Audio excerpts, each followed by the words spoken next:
મિત્રો, હું ગોપાલ ઇટાલિયા અને અત્યારે અમે માણાવદર તાલુકાના જીલાણા ગામના ખેડૂતો બધા ભેગા થયા છીએ. દોસ્તો, કહેતા બહુ દુઃખ લાગે છે, શરમ આવે છે અને જરાક ગુસ્સો આવે છે કે આ હું માંડ્યું છે. જુનાગઢ જિલ્લા સહકારી બેંક દ્વારા અને સહકારી બેંકના કરતા હર્તા દ્વારા ચારો તરફ હાહાકાર મચાવ્યો છે. ખેડૂતોને લૂંટી લેવાનો એક રસ્તો બાકી નથી મૂક્યો. આપણા માટે શરમનો વિષય છે કે ભારત એક કૃષિ પ્રધાન દેશ છે. ખેડૂતો સમૃદ્ધ થાય એના માટે બનેલી જિલ્લા સહકારી બેંકના વહીવટ કરતા જો ખેડૂતોને લૂંટી લે તો કેવી રીતે ખેડૂતોને સમૃદ્ધ થશે? અત્યારે આ જીલાણા ગામની સેવા સહકારી મંડળીના ખેડૂતો સાથે સેવા સહકારી મંડળી દ્વારા છેતરપિંડી, ભ્રષ્ટાચાર, વિશ્વાસઘાત થયો છે અને જીલાણા ગામના 40 કરતાં વધુ ખેડૂતોનું 1.5 કરોડ જેટલા રૂપિયાનું ફ્રોડ કરી નાખ્યું છે. ફ્રોડ એવી રીતે થયું છે કે વિપુલભાઈ છગનભાઈ મેંદપરા, મનસુખભાઈ લાલજીભાઈ ગોઠી, નારણભાઈ વાલજીભાઈ કાથરોટિયા, હસમુખભાઈ દિનકરભાઈ કાથરોટિયા, છગનભાઈ મેંદપરા, અરજણભાઈ હિંસુ, એ સિવાય બીજા 40 જેટલા ખેડૂતો છે. આ 40 જેટલા ખેડૂતોએ સેવા સહકારી મંડળી જીલાણા પાસેથી જે રકમનું ધિરાણ મેળવ્યું હતું એ ધિરાણ પાછું જમા કરાવવા માટે થઈ એમણે ચેક આપ્યો. ઘણા ખેડૂતો એટલા ભોળા હોય છે કે રોકડા આપે છે. રોકડા તો ઘણી વખત વાપરી જાય છે મંત્રી અથવા વહીવટકર્તાઓ. આ તો ચેક વાપરી ગયા. તો આ બધા 40 ખેડૂતોએ પોતે લીધેલું ધિરાણ પાછું આપવા માટે મંડળીમાં ચેક આપ્યો. આ ચેક મંત્રી અને પ્રમુખ બે ભેગા મળીને વટાવી નાખ્યો. 1.5 કરોડ રૂપિયા ઉપાડીને વાપરીને મજા કરી નાખી. હવે જુનાગઢ જિલ્લા સહકારી બેંક જે છે એ જિલ્લા સહકારી બેંક દ્વારા નોટિસ મૂકીને હેરાનગતિ કરી અને ખેડૂતોને દમદાટી કરવામાં આવે છે કે આ પૈસા તમારે ભરવા પડશે. ખેડૂતોએ તો ચેક આપ્યો. એ ચેક મંડળીનો મંત્રી અને મંડળીના પ્રમુખ મળીને વાપરી ગયા. હવે થયું શું છે કે આ મંડળીના મંત્રી જમનાદાસ નાથાભાઈ મેંદપરા છે.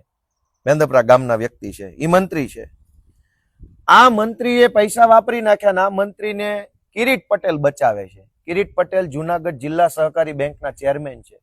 હકીકતમાં તો કિરીટ પટેલની ફરજ એ હતી કે ખેડૂત આરે ક્યાંય પણ ખોટું થાય તો ઓલી સરકારી જુનાગઢ જિલ્લા સહકારી બેંકના પૈસે ખરીદેલી ફોર્ચ્યુનર લઈને ફટાફટ પહોંચી જવું જોઈએ અને જિલ્લા સહકારી બેંકના ખર્ચે ફોર્ચ્યુનર લઈ જિલ્લાના જવું જોઈએ. ખેડૂતોની વાત કિરીટ પટેલે સાંભળવી જોઈએ અને આ મંત્રીને જેલમાં પૂરવો જોઈએ.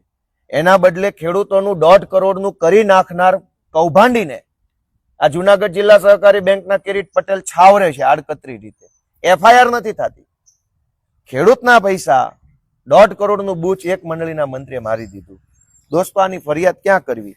હવે તમે વિચારો કે આ બધી અરજીને આજે અમે બધા મળ્યા છીએ કે મારી એક તો ગુજરાતના જુનાગઢના બધા ખેડૂતોને વિનંતી, કેમ કે આ કિરીટ પટેલે દાટ વાળ્યો છે જુનાગઢ જિલ્લાનો અને હવે આ લડાઈ આરપારની કરવી પડે એમ છે. એટલે હું તો જુનાગઢ જિલ્લામાં એક જગ્યાએ નહીં, આ કિરીટ પટેલ જ્યારથી ચેરમેન બન્યા ત્યારથી તમામ તાલુકામાં કરોડોનો કૌભાંડ આને કરી નાખ્યો છે અને બધા ખેડૂતોને દબાવવાના.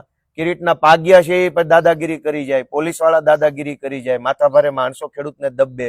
મંડળીનો મંત્રી આવીને એમ કહી જાય કે થાઈ કરી લેજો, જાઓ, જ્યાં જવું હોય જ્યાં જવું હોય ના જાઓ. આવું બોલે ત્યારે એને ખબર હોય ઓલો બચાવી લે, ઉપર બેઠો છે. એટલે હું આજે બધા કેટલા તાલુકામાં કરોડોનું કૌભાંડ કિરીટ પટેલે કરી નાખ્યું.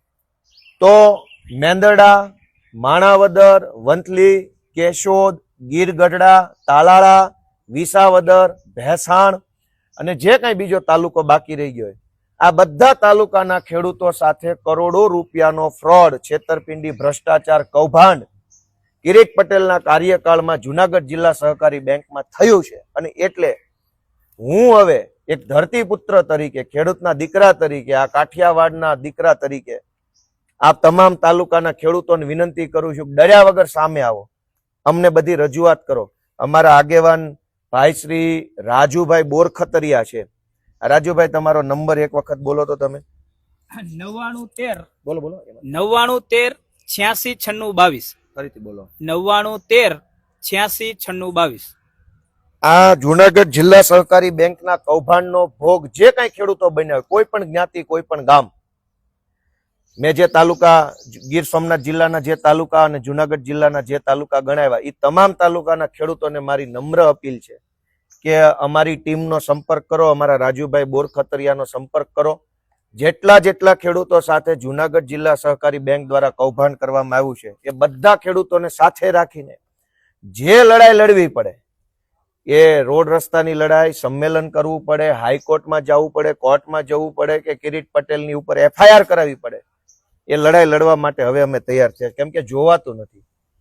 એક ખેડૂત બચારા તડકો વેઠે, ટાઢ વેઠે, માવઠું વેઠે, જીવનું જોખમ વેઠે, દીપડા, સાપ, વીછી બધું જ વેઠીને વર્ષે 2-5 લાખ રૂપિયાની મગફળી, તુવેર, ચણા પકવે, એમાંથી $1.5 લાખ રૂપિયા એને વધે અને એ પૈસાનું મંડળી દ્વારા જુનાગઢ જિલ્લા સહકારી બેંક દ્વારા કૌભાંડ થઈ જાય, ઉપરથી કોઈ FIR ન થાય અને એની ઉપરથી બેંક દ્વારા ખેડૂતોને દબાવવામાં આવે, આટલો અત્યાચાર તો ક્યારેય જોયો નથી. આ ભારતના ખેડૂત છે, આ ગુજરાતના ખેડૂત છે. શરમ આવી જોઈએ જુનાગઢ જિલ્લા સહકારી બેંકના બધાય કરતા હરતાને કે ખેડૂતોના પૈસે ફોર્ચ્યુનરો લઈને ફરો છો પણ શરમનો છાંટો નથી. દોસ્તો, આ ક્યાં ગયા ખેડૂત? તમે શું આપણી આખી વાત છે? જિલ્લાના 40 ખેડૂતોને ધિરાણ આપી પોતે ચેક લઈ અને ખેડૂતો સાથે 70%માં કોલોબરેશન કરીને 30% ખેડૂતને એમ કહી દીધું કે જાઓ, પૈસા નથી દેવા, જે થવું એ થાય, એક પૈસો દેવો નથી. એમાં ટ્રેક્ટરની ગોલમાલ કરી, મગફળીનું કમિશન બતાવતા નથી. શેર ભંડોળ 18,80,500 રૂપિયા શેર ભંડોળ છે. ખેડૂતોને ના પાડી દે છે કે મારે શેર ભંડોળ નથી ચૂકવવાનું, તેની મુદતે આવશે, તમે બેંકે ફરિયાદ કરો, બેંકેથી જ્યારે કહે ત્યારે અમને કહેશે ત્યારે અમે ચૂકવી આપશું, આગળ મારી પાસે કાંઈ છે નહીં. આવી રીતના ઘણા પ્રશ્નો છે નાના મોટા અને આ વરાળું પેટમાં લાગી છે. અત્યારે પાણી વારતા આ સાહેબ પાસે અમારે મળવા આવવું પડ્યું, આવી રીતે કરવું પડ્યું. એક કોઈ ક્યાંય ટાઈમ નથી, છતાં પણ અમને એવું થયું કે અમે કંઈક રજૂઆત કરીએ અને આનો નિકાલ આવે. બાકી નાના મોટા પ્રશ્નો માણાવદર આવીએ કે જુનાગઢ આવીએ, કેસી પટેલ ત્યાંથી અમને હાલતા કરી દીધા છે. અમે 5 વખત ગયા, 5 જણાને એને અમને રોટલા ખવડાવ્યા, મીઠું આશ્વાસન આપી અને એમ કીધું કે જાઓ તમારું કાર્ય થઈ જાય. એક પ્રકારનું પગલું ભરાણું નથી. બહુ અત્યંત દુઃખની વાત છે કે ખેડૂતનું કોણ અત્યારે? આ તો હવે માણસો અમારી જોગે કુદરતી મળી ગયા, રજૂઆત કરી એટલે એમને થઈ ગયું કે અમને આમાં સંતોષ થાય એટલે ગોપાલભાઈને અમે વાત કરી અને આનો નિકાલ જલ્દી અમારે મેળવવો છે. જે કહે જ્યારે કહે ત્યારે અમે એની સાથે રહેવાના અને બહોળી સંખ્યામાં પૂરેપૂરો ટેકો આપશું. દોસ્તો, વંથલી, માણાવદર, મેંદડા, ગીરગઢડા, તાલાળા, કેશોદ બધા ખેડૂતોને વિનંતી છે કે રાજુભાઈ જે નંબર આપ્યો અને બીજા વિનંતી છે કે માત્ર ખેડૂતો જ ફોન કરે, પછી અમદાવાદ, રાજકોટ વાળા વિડીયો જોઈને ફોન મહેરબાની કરીને હમણાં ન કરતા, ઘણું બીજું કામ છે. ફરીથી રાજુભાઈ એકવાર નંબર બોલી જાવ તો. 9913869622. તમે કઈક કયો, હવે શું કહેવાનું? મગનભાઈ બે વાત કરો, હું કૌભાંડ છે આપણું, આખી વાત કરો, બોલવામાં આવી જાય. તમે બોલવામાં આવી જાય. પેલા ખેડૂતો પાસેથી જે ચેક લઈ લીધા સાહેબ, તો એમાં એને એવું કીધું કે તમને કાંઈ ખબર ના પડે બેંકના વહીવટમાં, બેંકનો સ્ટાફ બદલી ગયો છે, નિયમો બદલી ગયા છે, હવે મારું કાંઈ હાલતું નથી, એમ કરીને ભોળા ખેડૂતોની પાસેથી કોરા ચેકમાં સહી લઈ લીધી અને જેને જીસીસી કોઈ દિવસ ક્યારેય ઉપાડતા નહોતા એવાની જીસીસી ઉપાડી 13% વ્યાજ વાળી અને એ પોતે ખિસ્સામાં ગપચાવી લીધી છે. અને આ રીતે પાછા 70%માં સમાધાન કર્યું તો બાકીના તે 30% નું શું અને એના વ્યાજનું શું, કેવડી રકમ બધા વ્યાજ ભરી છે. તો આ વ્યાજનું રકમની 13% રકમ ભરશે કોણ? આ બધા ખેડૂતોની આ રજૂઆત છે. એટલે જેમ બને એમ આનો ઝડપથી નિકાલ થાય એમ અમે ઈચ્છીએ છીએ. મારે આ જુનાગઢ જિલ્લા બેંકના કિરીટ પટેલને પૂછવું છે કે ભાઈ આ જિલ્લા સહકારી બેંક છે ખેડૂતોને આબાદ કરવા માટે રાખી છે કે બરબાદ કરવા માટે? ગામો ગામ ખેડૂતોના નામે મંડળીના મંત્રીઓ કરોડો રૂપિયાનું કરી નાખે છે અને ખેડૂતોને પછી ધક્કા ખાવા પડે છે. આ ઓફિસ જાવ, ઓલી ઓફિસ જાવ, આ ઓફિસ. આ શું માંડ્યું? અમારે તો આ કૂવો બુરવો પડે એવી હાલત છે. આ કૂવો છે, લ્યો, આ કૂવાને કાંઠે હવે ખેડૂતો પોગાડી દીધા છે. હવે જરા કઈ શરમ તમારામાં વધી હોય જુનાગઢ જિલ્લા સહકારી બેંકના વહીવટી તંત્રમાં અને ખેડૂના પેટના હોવ તો થોડાક માણાના પેટના થાવ એવી હું તો વિનંતી કરું છું કે આ કૂવો બુરવો પડે એવી હાલત ખેડૂતની કરીને એક જગ્યાએ નહીં, 2 જગ્યાએ નહીં, 5 જગ્યાએ નહીં, 10 તાલુકામાં આ હાલત છે જુનાગઢ જિલ્લા સહકારી બેંકમાં. હું આખા જુનાગઢ જિલ્લાના બધા ખેડૂતોને વિનંતી કરું છું કે ખેડૂત મિત્રો, મારા વડીલો, મારા માય બાપ, તમને રજૂઆત કરો.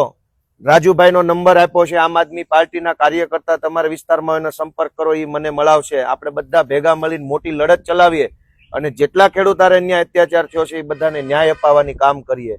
અને બીજી મહત્વની વાત કે આ વિડીયોમાં જેટલા ખેડૂત દેખાય છે એ ખેડૂત અમારા વડીલ છે, અમારા માય બાપ છે. કિરીટ પટેલના પાગ્યાને કહી દઉં છું, એકેય ખેડૂતને ફોન ન જવો જોઈએ કોઈનો, અને કોઈએ કેળો રોકવાનો નથી. આ ખેડૂતો અમારા માય બાપ છે. તમે રેઢા ન માનતા. બહુ દાદાગીરી કરી લીધી, બહુ ગુંડાગીરી કરી લીધી. હું સમજો છો પોતાના મનમાં. આ ખેડૂતોને ન્યાય મળવો જોઈએ ને એના માટે અમે સાથે છીએ. રાજુભાઈ બોરખતરિયા, અમારા ઈશુદાનભાઈ ગઢવી, અમારા પ્રવીણભાઈ રામ, અમારા રાજુભાઈ કરપડા, ગોપાલભાઈ ઇટાલિયા પોતે, આ આખી ટીમ આ ખેડૂતોની સાથે છે દોસ્તો. કોઈએ મૂંઝાવાની જરૂર નથી. જય કિસાન, જય જય ગરવી ગુજરાત.